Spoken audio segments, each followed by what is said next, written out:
Yo, it's crayfish day mga mamin sir. Ayan, magpapakain tayo ng raw fish. Ayan, dilis nga yung binibili ko sa palengke. 20 pesos lang yan, kaya nakarami. At hihiwain ko ng mga maliliit.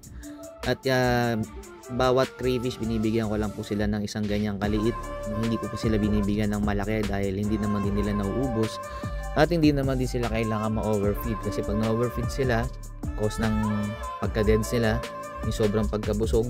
At hindi rin ako naglalagay ng malalaki kasi hindi naman nila nauubos, pwedeng makontamin na yung tubig nyo.